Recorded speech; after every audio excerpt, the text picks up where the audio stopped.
దేశ ప్రత్యేకత.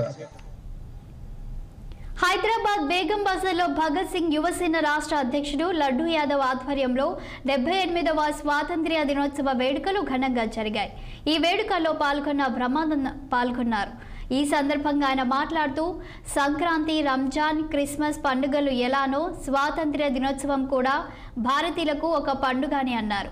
దేశాన్ని రక్షిస్తున్న సైనికులు, దేశానికి తిండి పెడుతున్న రైతులు దేశానికి వెన్నుముక లాంటి వాళ్ళన్నారు.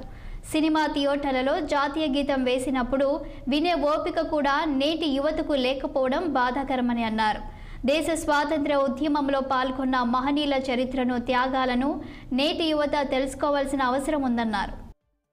మన కోసం, మన దేశం కోసం ఎక్కడో బోర్డర్స్ లో ఉండి చలికి, ఎండకి, వానకి తడుచుకుని భార్యా పిల్లల్ని వదిలేసి ఎక్కడెక్కడో ఉన్నటువంటి వాళ్ళందరూ వాళ్ళ జీవితాన్ని త్యాగం చేసి మన దేశాన్ని రక్షించడం కోసం ప్రయత్నం చేసి మనల్ని హాయిగా ఇవాళ ఇక్కడ ఇంత ఉత్సాహంగా మనం ఉండటానికి కారకులైనటువంటి జై జవాన్, జై జవాన్, జై జవాన్.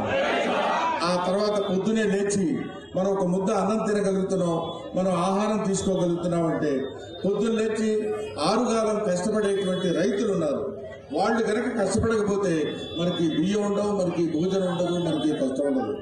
ఎప్పుడైతే కష్టపడి వాళ్ళు చెమటముడ్చి మనకి కావలసినటువంటి ఇన్ని కోట్ల మంది, 140 కోట్ల మంది జనాభాకి వాళ్ళ ఆహారాన్ని పంచించేటువంటి రైతు దేవుడు, ఆయన రైతు బంధుకి జై కిసాన్, జై కిసాన్, జై కిసాన్ అని నినాదం చెప్పినటువంటి లాల్ బహదూర్ శాస్త్రి గారు ఉన్నారు. వాళ్ళిద్దరూ